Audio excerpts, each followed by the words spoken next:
మహానాడు 2026కి సంబంధించి గోదావరి జిల్లాలు అంటేనే ఒక ఫుడ్కు ప్రత్యేకం అని చెప్పుకోవచ్చు. దీంతో గోదావరి జిల్లాకు సంబంధించి కాకినాడ జిల్లాలో ఈ మహానాడు 2026 మాజీ మంత్రి యనమల రామకృష్ణుడు, ప్రభుత్వ పుత్తుని ఎమ్మెల్యే యనమల దివ్య సంబంధించి కార్యక్రమాలు జరుగుతున్నాయి. వసంతైన విందు మాట, అంటే నాన్ వెజ్లోనే ఇన్ని రకాల వంటకాలు ఉంటాయా అనే విధంగా మనం చూస్తున్నాము.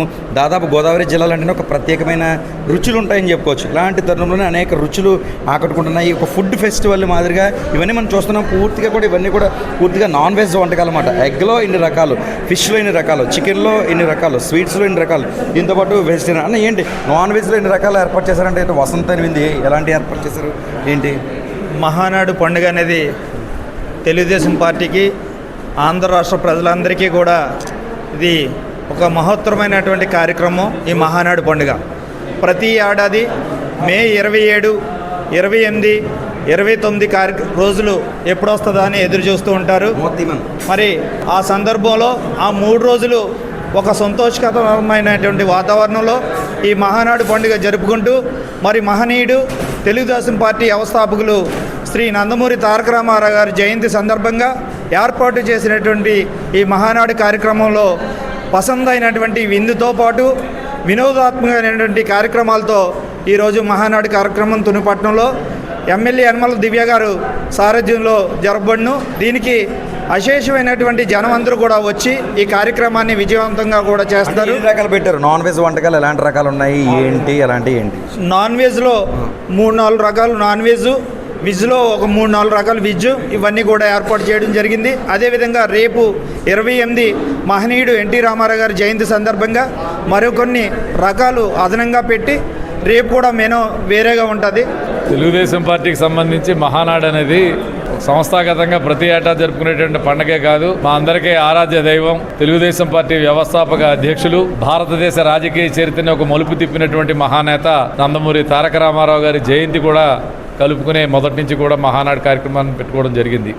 ఈ మహానాడు సందర్భంగా రామారావు సహజంగా కార్యకర్తలందరికీ షట్రసపూరితమైనటువంటి విందు భోజనం పెట్టాలనేటువంటి ఆలోచనతో మొదటి నుంచి కూడా చాలా రకాల వంటకాలతో, పిండి వంటలతో కానీ, మాంసాహారంతో కానీ, అదేవిధంగా శాకాహార ప్రియులకు కూడా నచ్చేటటువంటి విధంగా శాకాహార భోజనం కూడా అన్ని రకాల షడ్రుచుల మేలికలయకతోటే భోజనాలు ఏర్పాటు చేయడం జరిగాయి.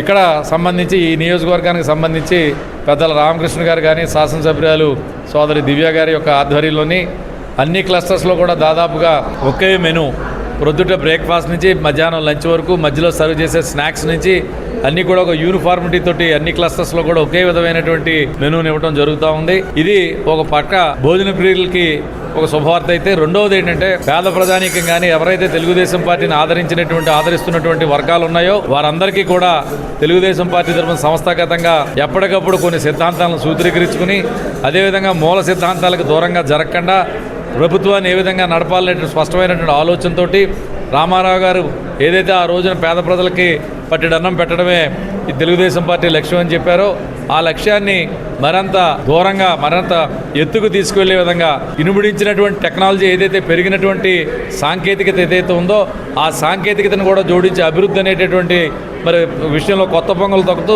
చంద్రబాబు నాయుడు గారు తన యొక్క నాయకత్వ పటిమతోటి ఈ రాష్ట్రాన్ని సుక్షిప్తం చేస్తూ ఉన్నారు. మరి దీంట్లో రాష్ట్ర నాయకత్వాన్ని, రాష్ట్రాన్ని బలపరచడంతో పాటు దేశ రాజకీయాలను కూడా పరిపుష్టి చేసే విధంగా చంద్రబాబు నాయుడు గారు, లోకేష్ బాబు గారి యొక్క సారథ్యంలో తెలుగుదేశం పార్టీ ముందుకు వెళ్తుంది.